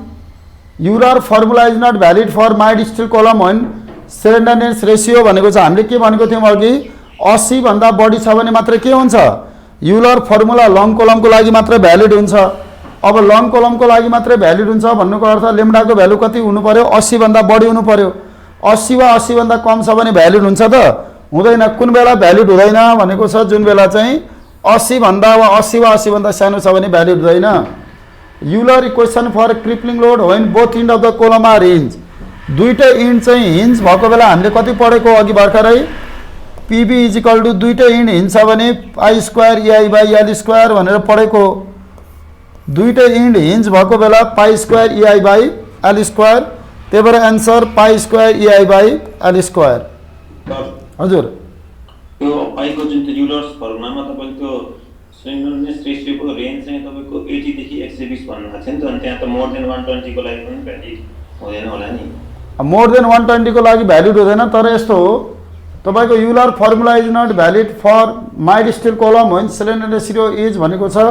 अब त्यो चाहिँ हामी चाहिँ 120 भन्दा माथि गयो भने त कुनै कलमै डिफाइन हुँदैन नि त, कि सर्ट कलम कि लङ कलम हुने हो। त्यही भएर 120 लाउन मिलेन, कि सर्ट कलम कि लङ कलम। लङ कलम भ्यालिड हुन्छ, 120 भन्दा माथि भएकोलाई चाहिँ केही पनि भन्दैनौँ नि त। त्यही भएर अहिले चाहिँ सोध्न खोजेको उसले के हो त, सर्ट कलममा भ्यालिड हुँदैन भन्ने कुरालाई चाहिँ सोध्न खोजेको हो कि। त्यही भएर मोर देन 120 भन्ने कुरा चाहिँ भएन, किनभने मोर देन 120 ले चाहिँ कुनै पनि कलमलाई डिफाइन गर्दैन, तर less than or equal to 80 ले चाहिँ सर्ट कलमलाई त डिफाइन गर्छ नि त, तर सर्ट कलम चाहिँ यसले भ्यालिड हुन्छ भनेर भन्दैन। त्यही भएर यही कुरा चाहिँ गरेको है। ल क्वेसन नम्बर 41 मा for a long column with one end fix and other end hinge, एउटा इन्ड फिक्स छ र अर्को इन्ड हिन्ज छ भने इफेक्टिभ लेन्थ कति पढेको अघि? याल इफेक्टिभ भनेको जहिले पनि के हो? इफेक्टिभ लेन्थ भनेको के इन्टु याल हो। एउटा इन्ड फिक्स र अर्को इन्ड फ्री हिन्ज छ भने हामीले के को भ्यालु कति भन्यौँ अघि? 1/√2। त्यही भएर चाहिँ तपाईँहरूको याल इफेक्टिभ भनेको कति हुने भयो हेर्नु त? याल/√2। एउटा इन्ड फिक्स छ र अर्को इन्ड हिन्ज छ भने त्यो बेला इफेक्टिभ लेन्थ भनेको के हो? याल/√2। What is the value of effective length of the column with डिजाइनको लागि कोड बुकले पछाडि आइएस कोड भनेको हुन्छ। यहाँ केही भनेको छ हेर्नु त? छैन। यो दुईटै क्वेसनमा केही पनि भनेको छैन। यदि क्वेसनमा चाहिँ एच पर आइएस कोड भन्यो, इन डिजाइन अफ आरसीसी भन्यो, इन डिजाइन अफ स्टिल भन्यो भने चाहिँ के गर्ने? रेकमेन्डेड भ्यालु लिने। क्लियर छ? यो क्वेसनमा पनि आइएस कोडको कुरा गर्यो, यो क्वेसनमा पनि आइएस कोडको कुरा गर्यो भने डिजाइनतिर जाने। यो क्वेसनमा आरसीसी को कुरा गर्यो, यो क्वेसनमा आरसीसी स्टिलको कुरा गर्यो भने डिजाइनतिर जाने। अहिले केही पनि भनेको छैन भने आफैले एनालाइसिस हो भने बुझ्ने। What is the value of effective length of column with both end fix? दुईटै इन्ड फिक्स भएको बेला हामीले कति पढेको छौँ? याल इफेक्टिभ भनेको के इन्टु याल। दुईटै इन्ड फिक्स भएको बेला के को भ्यालु कति हुन्छ? 0.5। और यसलाई चाहिँ हामी 1/2 भनेर भन्छौँ। त्यही भएर एन्सर भनेको याल/2।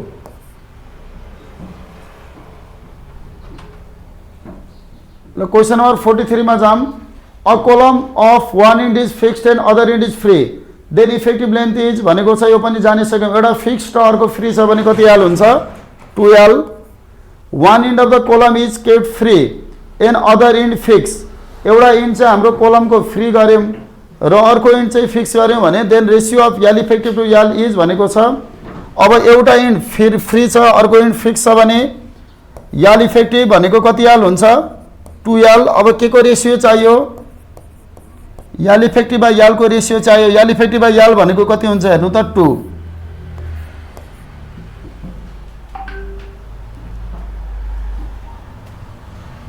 र क्वेसन नम्बर 45 मा effective length used in crippling load formula for a column with both end fix. Both end fix छ भने कति युज गर्ने? याल/2। The effective length of the column of length L fixed against rotation and translation at one end भनेको छ। अब fixed against rotation, rotation र translation चाहिँ एउटा इन्डमा चाहिँ हामीले फिक्स गरेको छौँ भनेको छ। जस्तै मैले एउटा इन्डमा चाहिँ फिक्स गरेँ र अर्को इन्डमा चाहिँ मैले के गरेँ? फ्री गरेँ। अब यसमा चाहिँ एउटा ट्रान्सलेसन हुन सक्थ्यो। हाम्रो कोलम यताउति सर्छ भने त्यसलाई ट्रान्सलेसन भन्छौँ। हाम्रो कोलम यदि यताउति घुम्न सक्छ भने त्यसलाई के भन्छौँ? रोटेसन। अब हेर्नु त, यो हाम्रो लागि वान इन्ड हो, 8 वान इन्ड। यो माथिको अदर इन्ड हो, 8 अदर इन्ड। एउटा इन्डमा चाहिँ हामीले के गर्यौँ त? फिक्स सपोर्ट बनाएर चाहिँ यो ट्रान्सलेसन यताउति सर्छ कोलम, यताउति पनि कोलम सर्दैन, यताउति घुम्दा पनि घुम्दैन। यो कोलम यताउति पनि सर्दैन, घुम्न पनि घुम्दैन। त्यही भएर एउटा इन्डमा चाहिँ हामीले के गर्यौँ त? ट्रान्सलेसन र रोटेसनलाई फिक्स गर्यौँ। तर माथितिर चाहिँ गर्न सक्छौँ? सक्दैनौँ। त्यही भएर क्वेसनले सोध्न खोजेको के हो त? रोटेसन र ट्रान्सलेसन एउटा इन्डमा चाहिँ हामीले फिक्स गऱ्यौँ भने त्यसको इफेक्टिभ लेन्थ कति हुन्छ भन्छ। अब एउटा इन्डमा फिक्स छ, अर्को इन्डमा फ्री छ भने इफेक्टिभ लेन्थ कति हो? हामीले पढेको 2l। त्यही भएर एन्सर के हो? 2l।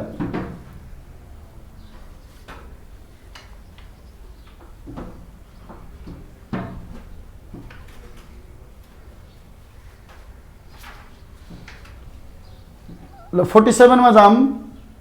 An electric pole is 5 metre high from the ground level, effective length for design purpose will be भनेको छ।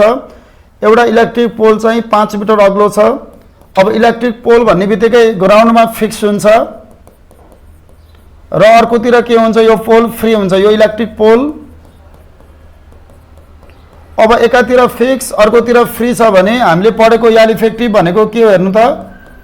2l हो। अब कति मिटर दिएको छ? 5 metre. 5 × 2 = 10 metre. For the case of cylinder column of length L and flexure rigid DI build in at base and free at top. Free at top भनेको छ हेर्नु त? टपमा चाहिँ फ्री गर्ने, तर बटममा चाहिँ के गर्ने? चाहिँ यसलाई बिल्ड गरेको छ, फिक्स गर्ने भन्छ। बटममा फिक्स बटममा फिक्स गऱ्यौँ, टपमा फ्री छ। यो बेला हाम्रो बक्लिङ लोड पिबी भनेको चाहिँ 1/4 इन्टु हामीले क्यालकुलेट गऱ्यौँ भने pi square EI by L square हुन्छ। यो अघि लेखिसक्यौँ। अब एन्सर कति हुने भयो? Pi square EI by 4 L square.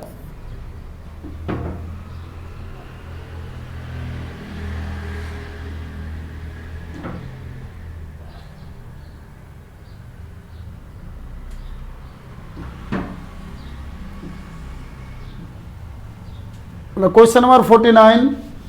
When a column is fixed at both end, then corresponding Euler critical load is भनेको छ दुईटै एन्डमा फिक्स छ भने हामीले पढेको के अघि पढेको PB is equal to 4 pi square EI by के हुन्छ? हामीले अघि लेखेको relation 4 pi square EI by L square. अब कोलमको एउटा एन्ड फिक्स र अदर एन्ड हिन्ज छ भने कति हुन्छ? हामीले पढेको PB is equal to 2 pi square EI by L square. एउटा एन्ड हिन्ज र अर्को एन्ड फिक्स छ भने यो पनि अघि लेखिसकेको थियौँ 2 pi square EI by 2 pi square EI by L square. यसमा किन धेरैवटा क्वेसन गरेको? यो सबै सेटमा आउँछ है तपाईँहरूको, सबै सिफ्टको एक्जाममा चाहिँ यो टपिकबाट क्वेसन आउने भएर यसमा धेरै क्वेसन हेरेको है। यस्तो बेसिक क्वेसन बढी आउँछ। ल question number 51, for a circular column having it ends hinge the cylinder ratio is 160, the L by D ratio of column is भनेको छ। अब हामीलाई लेम्डा इज इक्वल टु भनेको चाहिँ यल इफेक्टिभ बाई आर मिनिमम भनेर थाहा छ। सिलेन्डरनेस रेसियो चाहिँ कति दिएको छ? अहिले 160 दिएको छ। हामीलाई चाहिएको यल इफेक्टिभ बाई आर मिनिमम हो। अब आर मिनिमम भनेको चाहिँ रुट अन्डर आई बाई ए हो। अब सर्कुलर सेक्सनको लागि मोमेन्ट अफ इनर्सिया तपाईँले पढिसक्नु भयो होला। सर्कुलर सेक्सनको लागि मोमेन्ट अफ इनर्सिया भनेको पाई डी 4 बाई 64। एरिया भनेको के हो? पाई डी स्क्वायर बाई 4। अब यसलाई काटिएर कति बाँकी हुन्छ हेर्नु त? पाई र पाई काटियो डी बाई 16। यहाँबाट हामीले लेम्डा इज इक्वल टु कति लेख्न पायौँ हेर्नु त? यल इफेक्टिभ बाई डी बाई 16। अब हाम्रो कोलममा के भनेको छ? दुईटै इन्ड हिन्ज भनेको छ। दुईटै हिन्ज भन्यो भने के लेख्न पाइयो? यल इफेक्टिभ भनेको यल बाई डी बाई 16। अब अर लेम्डा भनेको डी बाई 4 यो 16 को रुट भनेको 4 ठिक छ। यो डी बाई 4। अब यहाँ 4 राख्नु।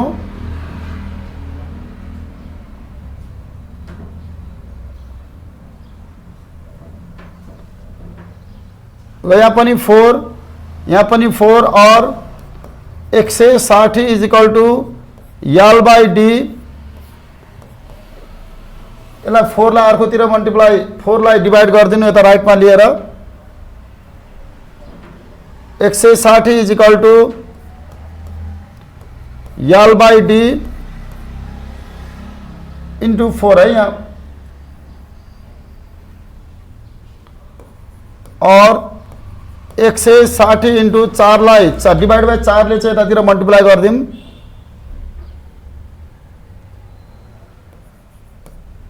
160 by 4 is equal to L by D. Therefore L by D is equal to कति आयो हेर्नु त? 40। अब क्वेसनले हामीलाई यल बाई डी को भ्यालु सोधेको हो, त्यही भएर एन्सर 40। अब in case of prop cantilever beam the internal hinge is located at what distance from prop end भनेको छ। प्रोब क्यान्टिलिभर बीम भनेको चाहिँ के हो त भन्नाले यदि हामीले क्यान्टिलिभर बीम को फ्री एन्डमा गएर रोलर सपोर्ट राख्यौं, यदि हामीले क्यान्टिलिभर बीम को फ्री एन्डमा गएर रोलर सपोर्ट राख्यौं भने त्यो बीम भनेको प्रोब क्यान्टिलिभर बीम हो। अब यो अगाडिको एन्डलाई चाहिँ हामी फिक्स्ड एन्ड भनेर भन्छौं। यो अगाडिको एन्ड भनेको फिक्स्ड एन्ड हो।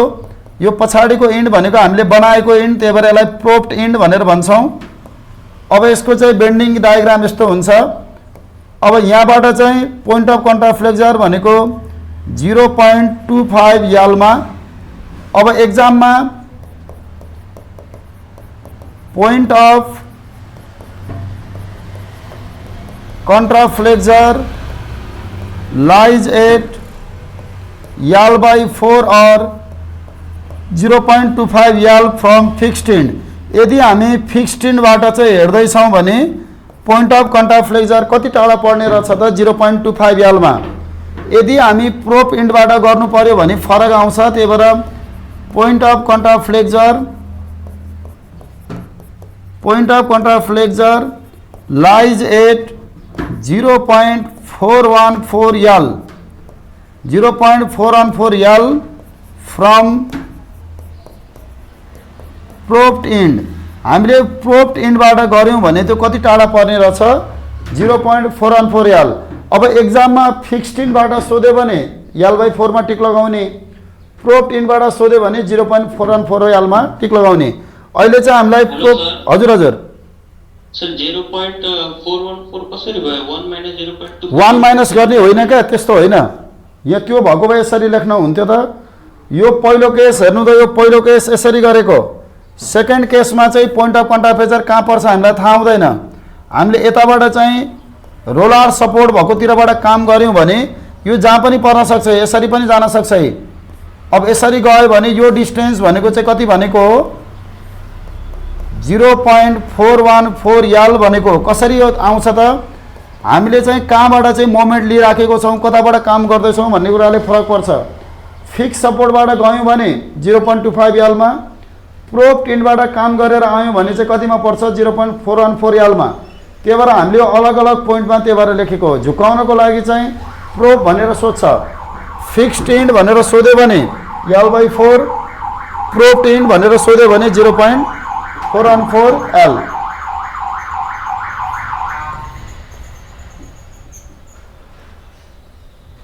बुझ्यो होइन? पोइन्ट अफ कन्ट्याक्ट फ्लेक्चर भनेको दुईटा फरक फरक केस हो। त्यही भएर फिक्स्ड इन्ड सोधेको छ कि प्रोब इन्ड सोधेको छ त्यो चाहिँ आफूले ख्याल गर्नु पर्यो है। Point of contact flexure internal hinge भने होइन होइन, पोइन्ट अफ कन्ट्याक्ट फ्लेक्चर र इन्टरनल हिन्ज भनेको चाहिँ खासमा चाहिँ के हो, इन्टरनल हिन्ज भनेको चाहिँ अब यहाँ उसले भन्न खोजेको चाहिँ खासमा पोइन्ट अफ कन्ट्याक्ट फ्लेक्चर नै हो। इन्टरनल हिन्ज भनेको चाहिँ एउटा त्यस्तो हिन्ज हो जसले चाहिँ रोटेसनलाई चाहिँ एलाउ गर्छ। अब यो ठाउँबाट पनि moment left is equal to 0, summation moment right is equal to 0 गर्न पायौँ। तर अब यो भनेको चाहिँ के हो, लेफ्ट र राइट 0 गर्दा यहाँ चाहिँ बेन्डिङ मोमेन्ट 0 भएर साइन त चेन्ज गर्छ नि त। त्यही भएर यसलाई अहिले चाहिँ हामीले के को रूपमा हेरेको, पोइन्ट अफ कन्ट्याक्ट फ्लेक्चरको टर्ममा हेरेको। तर यो भन्नु र यो भन्नु एउटै चाहिँ होइन, मिनिङ चाहिँ एउटै होइन। तर यसमा पनि हामीले मोमेन्ट लेफ्ट र राइट गऱ्यौँ भने त यो ठाउँमा त 0 हुन्छ। यहाँबाट हेर्नु त पोजिटिभ र नेगेटिभको मोमेन्ट त चेन्ज भइरहेको छ नि त। त्यही भएर काम गर्दाखेरि चाहिँ यसरी काम गऱ्यौँ। तर भन्दाखेरि चाहिँ यो दुईटै टर्मलाई चाहिँ एउटै हो भन्न पाइँदैन।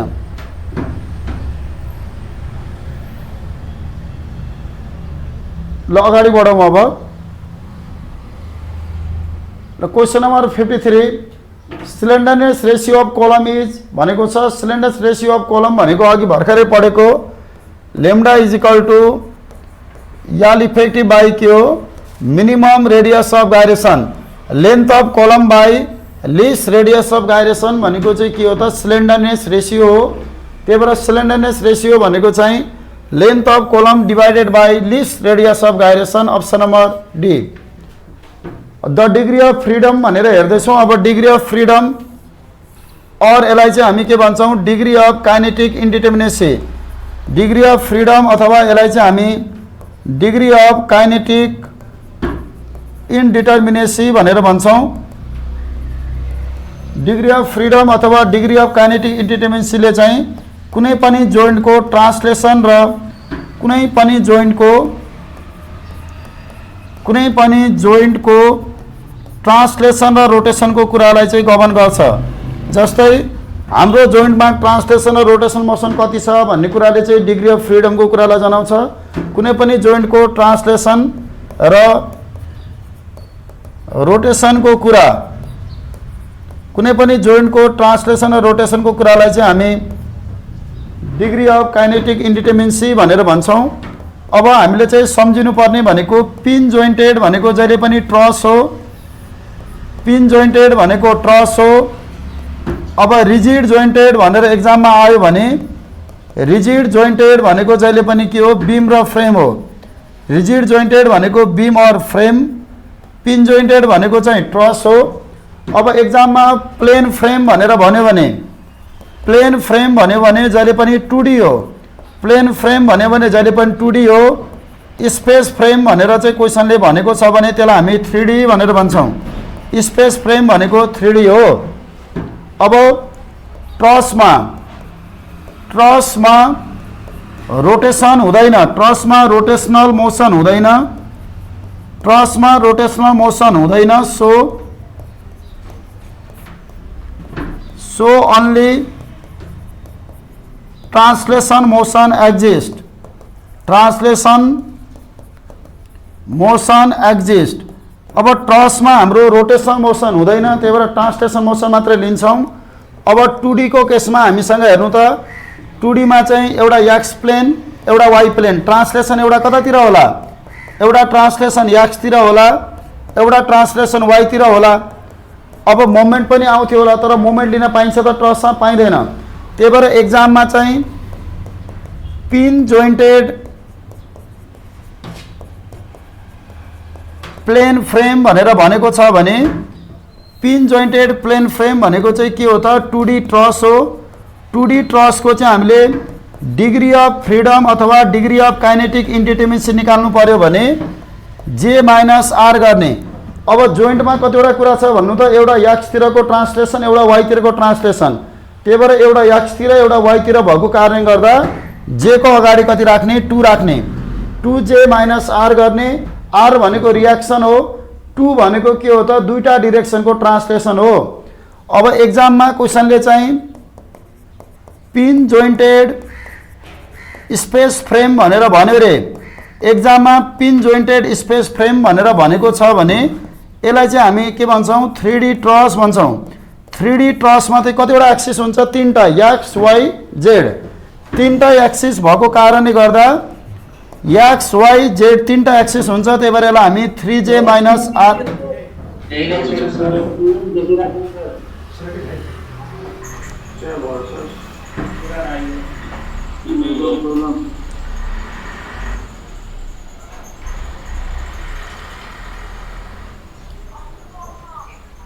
अर्को चाहिँदैन सर, आज यही भ्याउँदैन जस्तो लाग्छ।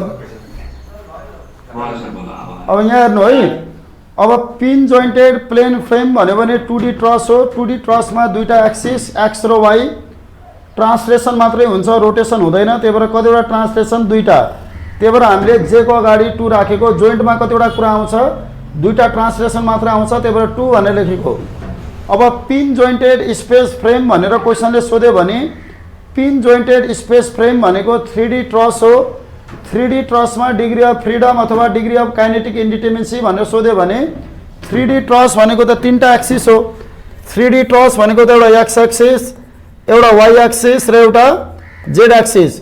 एउटा एक्स तिर आउने ट्रान्सलेसन, एउटा वाई तिर आउने ट्रान्सलेसन र एउटा चाहिँ जेड तिर आउने ट्रान्सलेसन। कतिवटा ट्रान्सलेसन भयो, 3टा ट्रान्सलेसन, एउटा दुईटा 3टा, त्यही भएर जे को अगाडि 3टा राखेको।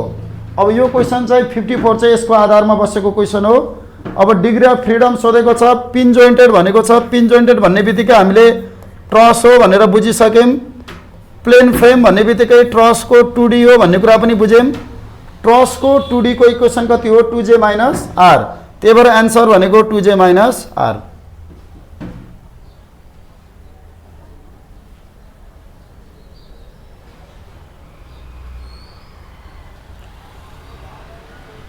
ल अब अगाडि बढौँ है।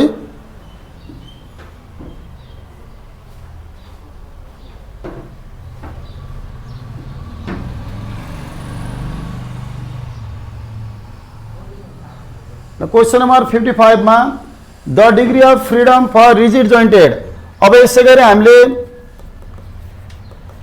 रिजिड जोइन्टेड प्लेन फ्रेम भनेर भन्यौँ भने रिजिड जोइन्टेड प्लेन फ्रेम भनेको के हो त, बीम और फ्रेम को 2D, बीम और फ्रेम को 2D हो। यो भनेको अब यसको चाहिँ हामीले डिग्री अफ फ्रिडम और डीके निकाल्यौँ भने 3j माइनस आर। यसै गरी रिजिड जोइन्टेड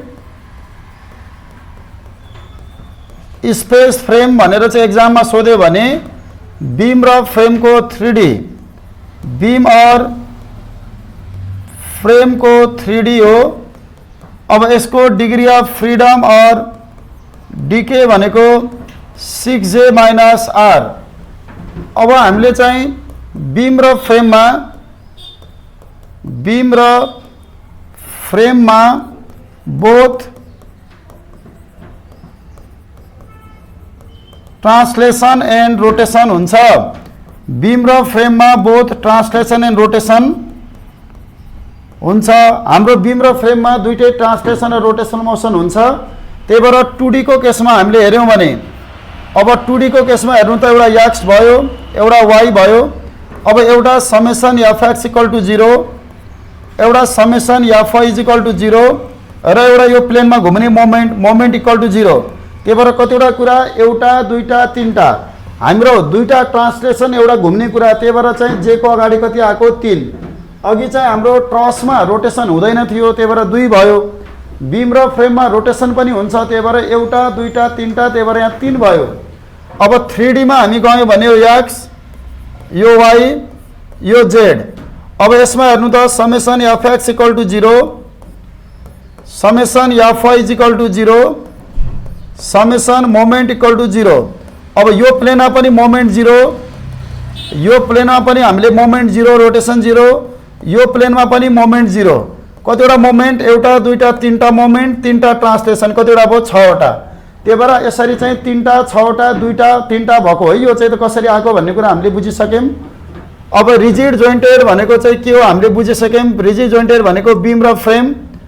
प्लेन फ्रेम भन्ने बित्तिकै कुन फ्रेम हो? 2D फ्रेम हो। अब बीम फ्रेमको 2D मा कति हुन्छ? 3J minus R। अब degree of static indeterminacy for prop cantilever beam is भनेको छ degree of static indeterminacy ds is equal to total unknown equation. Total unknown इक्वेसनलाई केले घटाइदिने? इक्विलिब्रियम इक्वेसनले। टोटल अननोन इक्वेसनलाई इक्विलिब्रियम इक्वेसनले घटाएर जति बाँकी आउँछ त्यसलाई हामी के भन्छौँ? डिग्री अफ स्ट्याटिक इन्डिटर्मिनेसी भन्छौँ। अब प्रोब क्यान्टिलिभर बीममा एकातिर फिक्स अर्कोतिर रोलर हो। रोलरको कतिवटा रियाक्सन आउँछ? रोलरको एउटा रियाक्सन आयो, यो बी पोइन्ट हो भने यसलाई हामी RBY भनेर भन्छौँ। यो ए पोइन्ट हो भने यहाँ आउने रियाक्सन भनेको RAY, यतातिर आउने रियाक्सन भनेको RAX र यो डिरेक्सनमा आउने मोमेन्ट भनेको के हो? याम ए। अब अहिले कतिवटा रियाक्सन छ हेर्नु त। फिक्स्डमा 3टा, रोलरमा एउटा, कतिवटा भयो अननोन? 4 वटा। टोटल अननोन चाहिँ 4 वटा छ। इक्विलिब्रियम जहिले पनि कतिवटा हुन्छ? 2D मा 3टा। 4 माइनस 3 भनेको कति भयो? 1। त्यही भएर हाम्रो चाहिँ प्रोब क्यान्टिलिभर बीमको डिग्री अफ स्ट्याटिक इन्डिटर्मिनेसी कति छ भन्यो भने कतिमा टिक्लाउने? 1 मा। इक्विलिब्रियम इक्वेसन भनेको कतिवटा हुन्छ? जहिले पनि इक्विलिब्रियम इक्वेसन 2D को लागि इक्विलिब्रियम इक्वेसन जहिले पनि 2D को लागि कतिवटा? 3 वटा। 3 वटा भनेको कुन कुन हो भन्नु त? एउटा समेसन fx इक्वल टु 0 भयो, एउटा summation fy is equal to 0 भयो र एउटा समेसन मोमेन्ट इक्वल टु 0। त्यही भएर जहिले पनि 2D को लागि कतिवटा इक्विलिब्रियम इक्वेसन हुन्छ? 3टा। अब 4 माइनस 3 भनेको 1 भयो।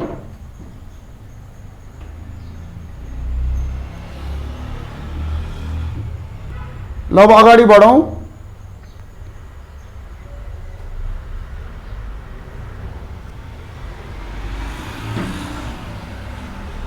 ल क्वेश्चन नम्बर 57 मा if in a rigid jointed space frame 6m plus r less than 6j then the frame is भनेको छ। अब हामीले यसमा के बुझ्नु पर्यो भन्नाले जस्तै स्पेस फ्रेम भन्ने बित्तिकै 6 मा आउने भयो हैन।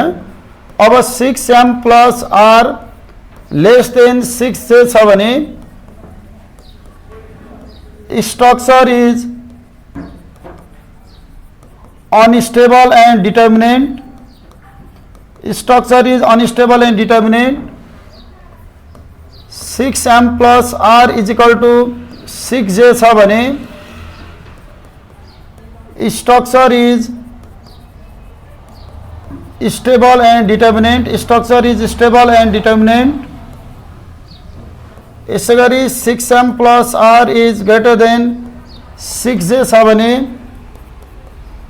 स्ट्रक्चर इज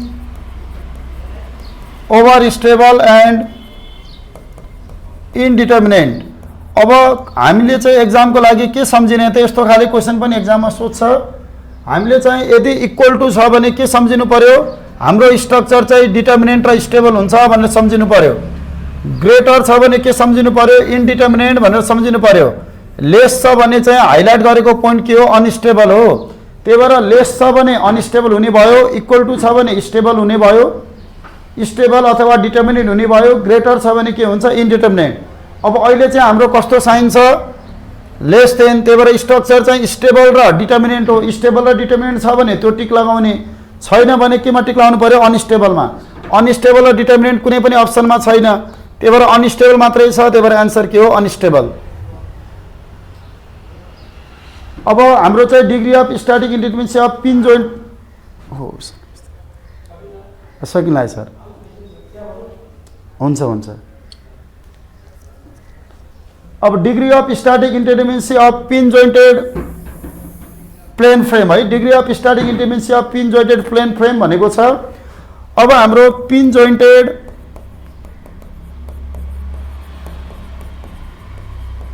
प्लेन फ्रेम, अब पिन जोइन्टेड प्लेन फ्रेम भनेको अघि भर्खरै हामीले पढेको के हो, 2D ट्रस हो। अब 2D ट्रसको केसमा हामीले डिग्री अफ स्ट्याटिक इन्डिटर्मिनेन्सीको इक्वेसन लेख्नु पर्यो भने m plus r minus 2j भनेर लेख्छौँ। अब कसरी अहिले m प्लस r माइनस आयो भन्ने बुझौँला। यसै गरी हामीलाई पिन जोइन्टेड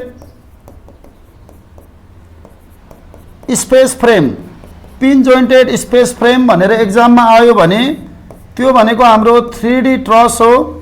यो 3D ट्रसमा हामीले डिग्री अफ स्ट्याटिक इन्डिटर्मिनेन्सीको फर्मुला आउनु पर्यो भने m प्लस r माइनस के हो, 3j, m plus r minus 3j।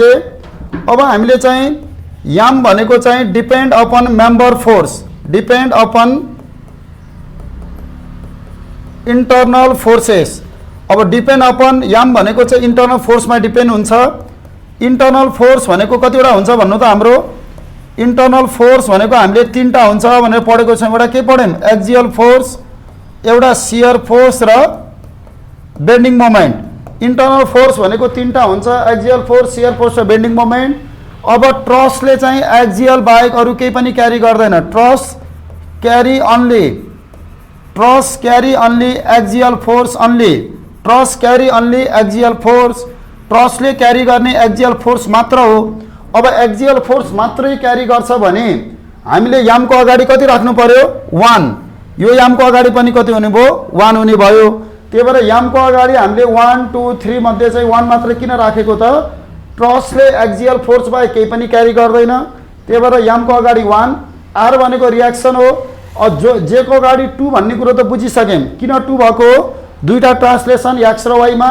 यहाँ किन 3टा भएको हो, 3टा ट्रान्सलेसन x र z मा। यहाँ एउटा ट्रान्सलेसन x तिर, एउटा ट्रान्सलेसन हामीले कतातिर गऱ्यौँ, y तिर। यहाँ किन 3 भएको हो, एउटा ट्रान्सलेसन x तिर, एउटा ट्रान्सलेसन y तिर र एउटा ट्रान्सलेसन कतातिर हो, z तिर। त्यही भएर यहाँ j को अगाडि 3 र j को अगाडि 2 भएको कारण चाहिँ यस्तो हो। अब एन्सर चाहिँ के हुन्छ हेर्नु त, degree of static indeterminacy of pin jointed plane frame भनेको छ। पिन जोइन्टेड प्लेन फ्रेम भनेको के रहेछ, 2D ट्रस हो। 2D ट्रसमा चाहिँ m प्लस r माइनस कति हुने भयो, 2j, m plus r minus 2j। ल अब आज योभन्दा धेरै सकिँदैन, आजलाई यति नै गर्छौँ है। अब यो हेर्नु होला, आज पढाएको चाहिँ पढिहाल्नु होला है। यसमा धेरै थ्योरीहरू छ, तपाईँहरूको क्र्यास कोर्स मात्रै गर्नुभएकोले चाहिँ यसमा थ्योरीहरू धेरै आज लेखेको छ, त्यो रिभाइज गरिहाल्नु होला। ल बाँकी चाहिँ हामी अर्को क्लासमा गर्छौँ है।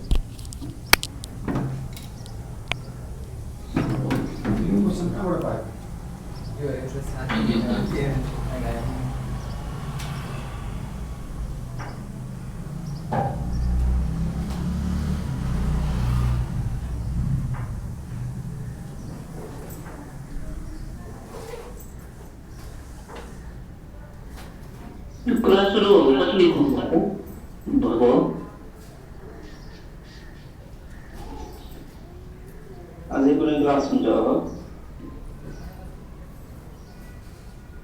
हेलो, कोही हुनुहुन्छ? क्लास स्टार्ट भएको कति दिन भइसक्यो भन्नु त? क्रास कोर्स चाहिँ 3 दिन भयो, क्लास सुरु भएको त असार 12 हो। ए यो क्र्यास कोर्स चाहिँ 3 दिन भइसक्यो सर? 3 दिन भयो। 6 दिन भइसक्यो एउटा 26 स्टार्ट भएको। यसको रिकर्डेड भिडियो पनि पाउँछ हैन?